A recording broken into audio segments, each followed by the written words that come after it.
উচ্চ মাধ্যমিক পরীক্ষাতে পাশ করলেও জীবনের পরীক্ষাতে সফল হতে পারল না হুগলির চন্দননগরের মেয়ে সুজলি পাত্র। চন্দননগর লালবাগান স্কুলের ছাত্রী সুজলি মাধ্যমিকে ফার্স্ট ডিভিশনে পাশ করেছিল। উচ্চ মাধ্যমিক পরীক্ষাতেও পেয়েছে ফার্স্ট ডিভিশন। ভবিষ্যতে শিক্ষক হওয়ার স্বপ্ন দেখত এই ছোট্ট মেধাবী মেয়েটা।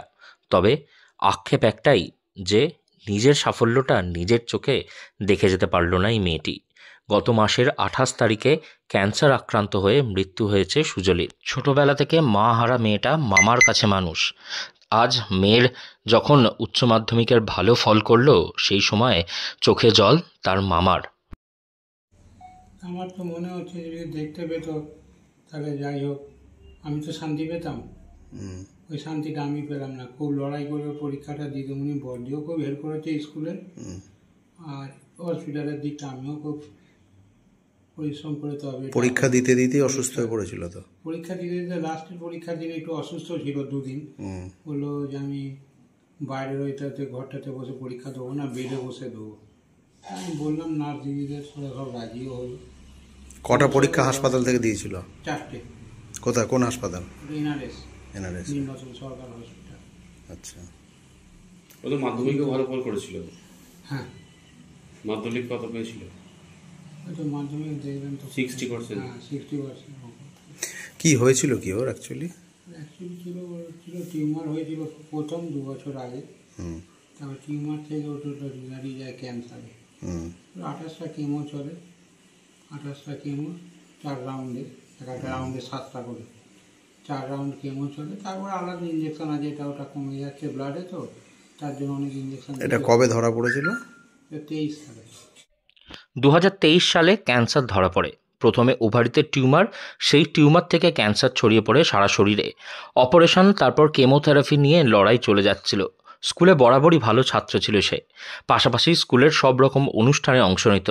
তাই দিদিমণিদের অত্যন্ত প্রিয় ছিল সুজলি। মাধ্যমিকে 60% নম্বর পেয়ে ফার্স্ট ডিভিশনে পাশ করেছিল। উচ্চ মাধ্যমিক পরীক্ষা দেওয়ার সময় তো ভয়ানক অসুস্থ হয়ে পড়ে। নীলরতন সরকার মেডিকেল কলেজে ভর্তি করা হয় তাকে।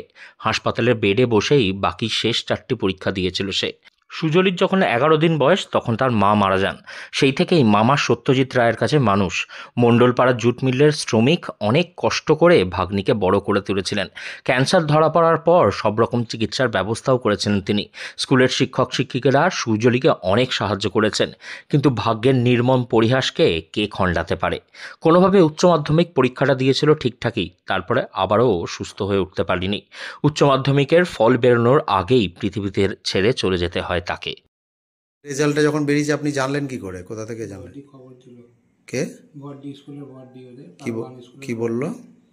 এরকম আসবেন কালকে, এসে নিয়ে যাবেন। সুজলি হ্যাঁ, সুজলি পাস করেছে। পাস করেছে। কত বললো? 316 কত পেয়েছে।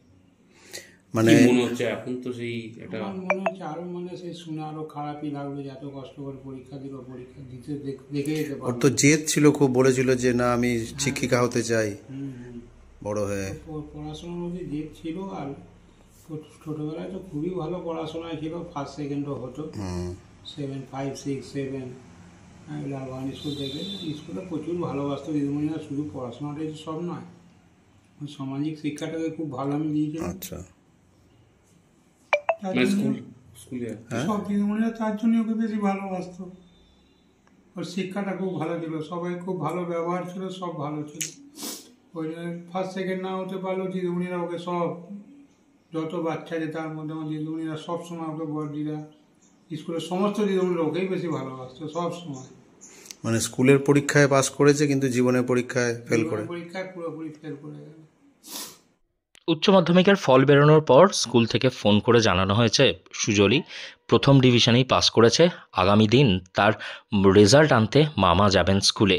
তবে তার বাড়ি ভর্তি পড়ে রয়েছে তার স্মৃতি, তার বই খাতা এবং এক রাস শূন্যতা।